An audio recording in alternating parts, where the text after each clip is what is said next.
Muy bien, en esta oportunidad queremos agradecer la participación de cada uno de ustedes que nos están viendo y queremos darle la bienvenida a nuestro pastor de la zona 4, nuestro pastor juvenil, el pastor Emanuel Almonte. Así que bienvenido, pastor.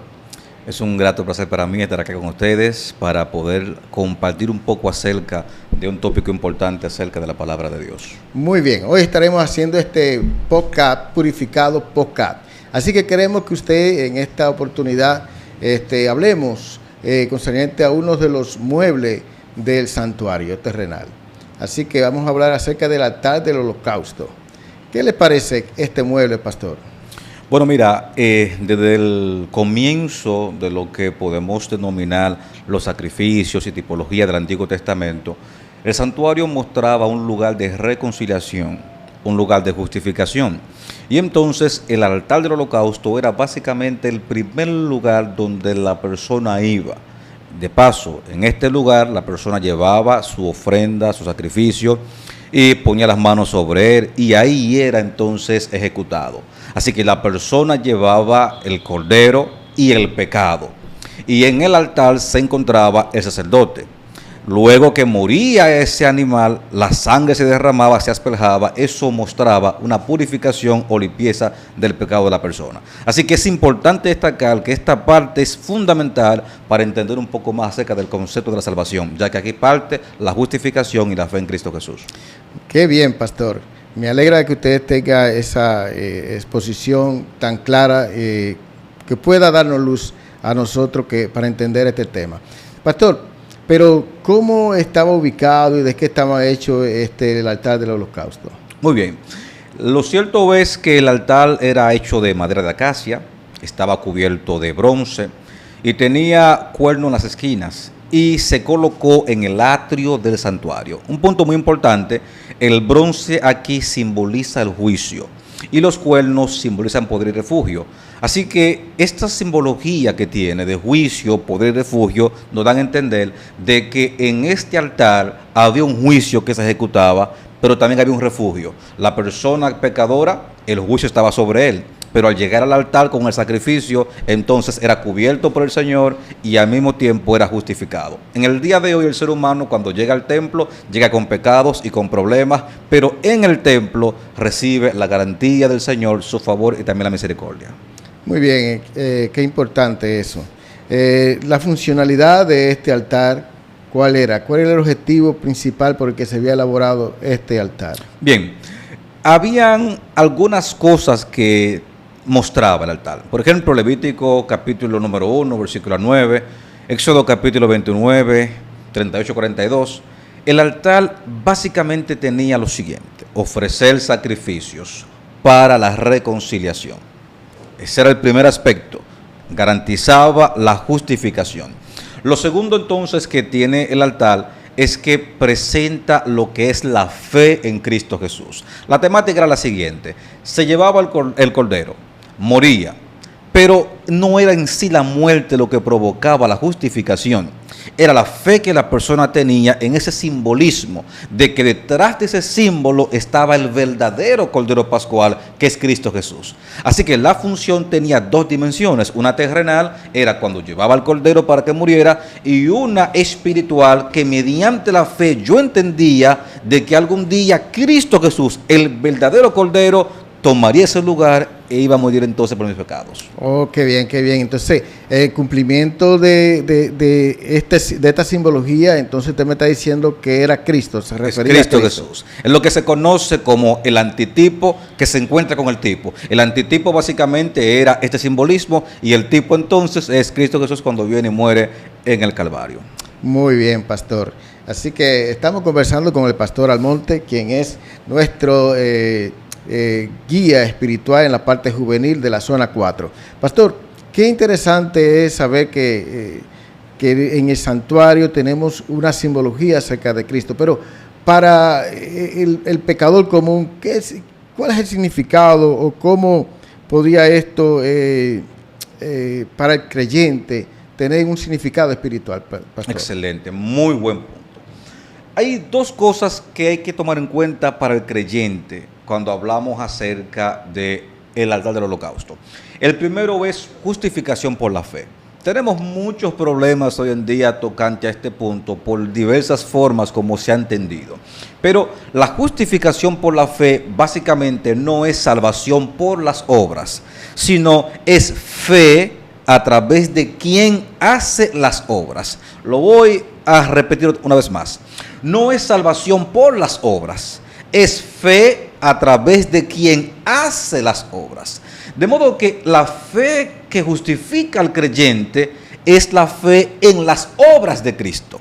Mis obras no salvan. Ahora, las obras de Cristo, por su gracia, sí son garantía de fe para mí. Entonces, ¿qué pasa? Cuando yo ya pertenezco a la vida cristiana, yo entiendo que nada de lo que yo haga en la tierra tendrá algún mérito salvífico. No soy salvo por lo que yo haga. De paso, yo puedo ser pastor 50 años y eso no garantiza ni siquiera medio punto para que yo vaya al cielo. Solamente por la obra y la gracia de Jesucristo.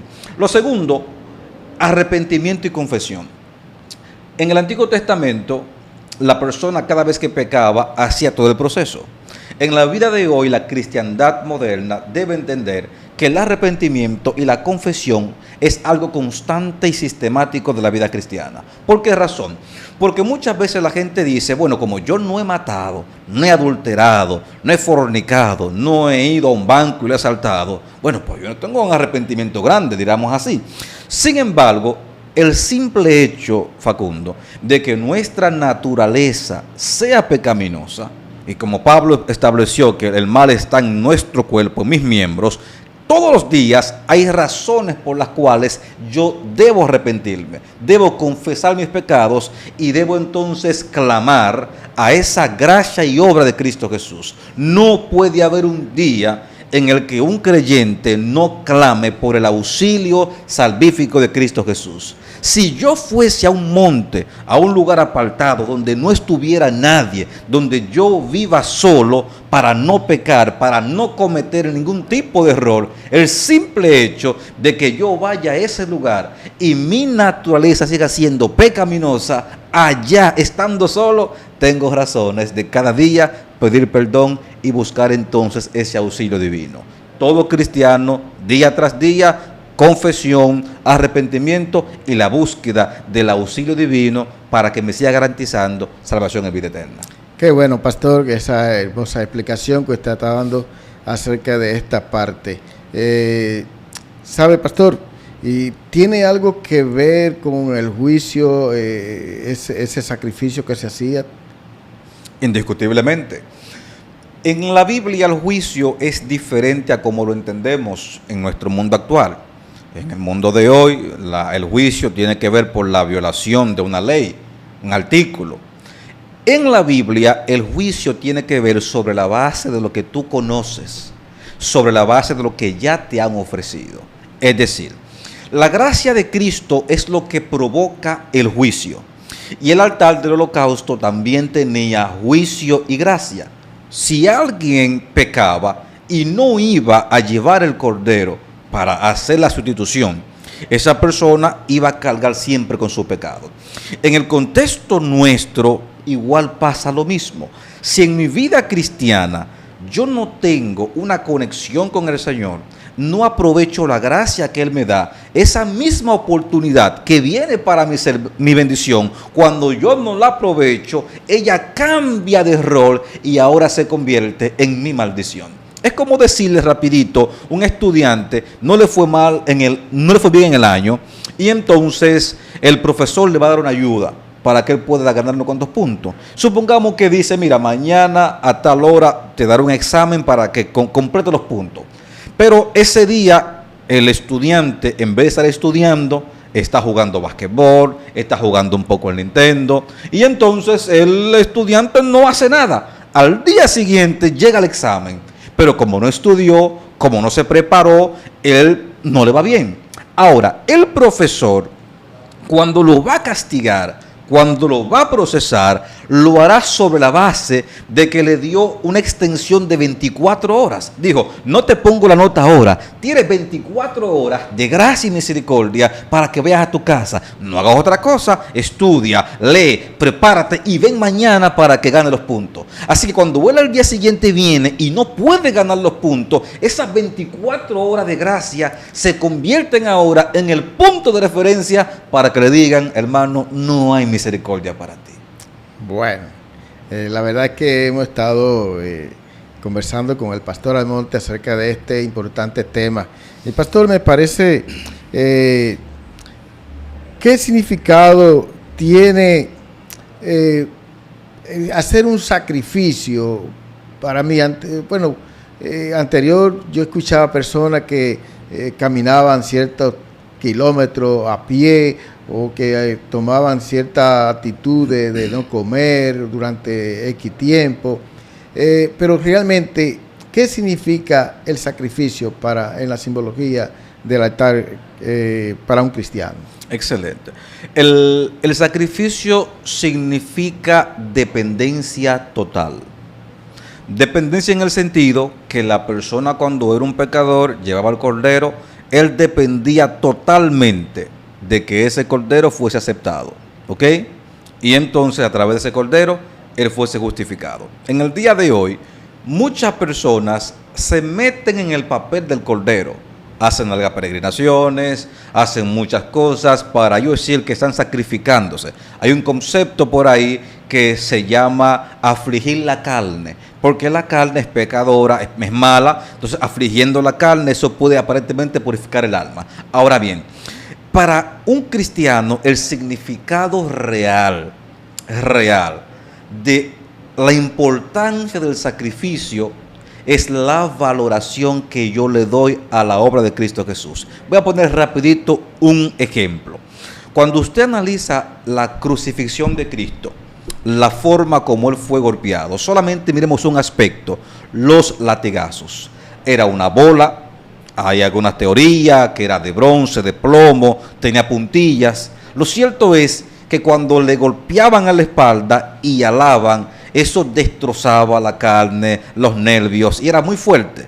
Así que cuando yo hoy río, cuando yo hoy soy feliz, cuando yo veo que mi vida va tomando un giro bonito, esa felicidad, ese gozo de vida que yo tengo es sobre la base de lo que la palabra presenta, en que Cristo llevó nuestras enfermedades, el castigo de mi paz fue sobre él y por su llaga yo fui curado. Así que el significado del sacrificio es que para yo tener vida, para yo andar libremente sin un decreto de muerte de pecado, alguien llamado Cristo tuvo que morir, sufrir, pasar mil dificultades, y eso debiera hacerme valorar la obra que Cristo hizo para que hoy yo tenga la vida que Él siempre quiso yo tuviera. Pastor, lo que significa entonces que hoy no lo estamos valorando ese sacrificio que Jesús hizo en la cruz del Calvario.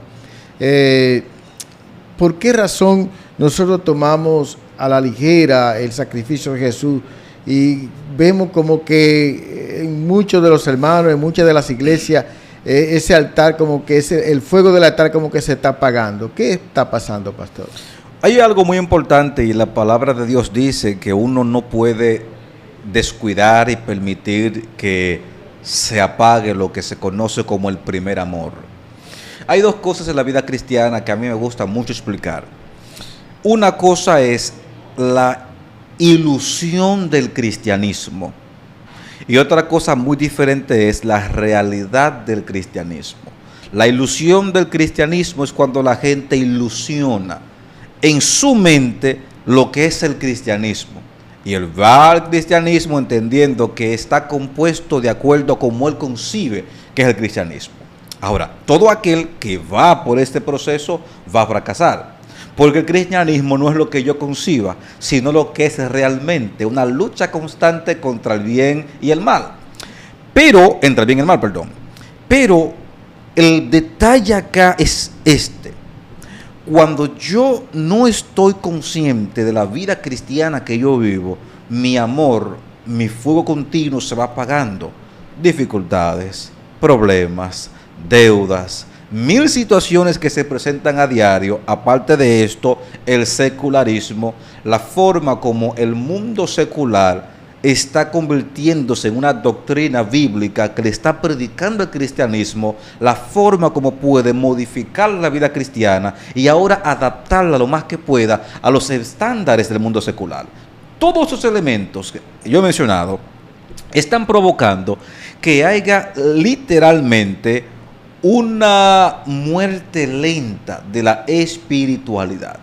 Lo que se debe hacer sobre esta base es que la gente vuelva al primer amor. ¿Cómo se vuelve al primer amor? Volviendo a revalorar lo que Dios está haciendo en mi vida. Y este punto es importante, Facundo. Cuando yo estoy parado en el 2025 y analizo mi vida cristiana, y ahora voy a mirar mi vida cuando yo caminaba en el 2002, y veo lo que yo era en el 2002, veo lo que soy ahora en el 2025, Dios obrando en mí. Cuando yo veo la diferencia entre una persona para aquel tiempo y lo que soy ahora, eso tiene que provocar en mí un apego mayor a no descuidar, a mantener la obra de Cristo en mí.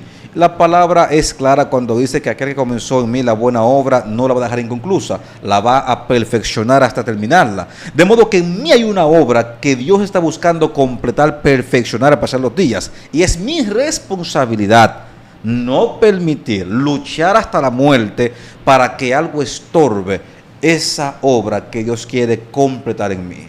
Mucha oración, consagración, hay que leer la Biblia y hay que poner claro en su mente de que nuestra ciudadanía no es terrenal, es completamente espiritual. Muy bien, pastor. Estamos agradecidos de usted al participar de este Purificado Podcast. Así que gracias por darnos gran explicación acerca del altar del holocausto. Hemos aprendido bastante con usted. Amén. Así que gracias por participar. Les habló el pastor Emanuel Almonte, quien fue el orador en esta oportunidad del podcast. Gracias a cada uno de ustedes por escucharnos. Así que quien le habló y entrevistó fue Facundo Almonte, quien es el especialista de guía mayor de la zona 4. Bendiciones para todos.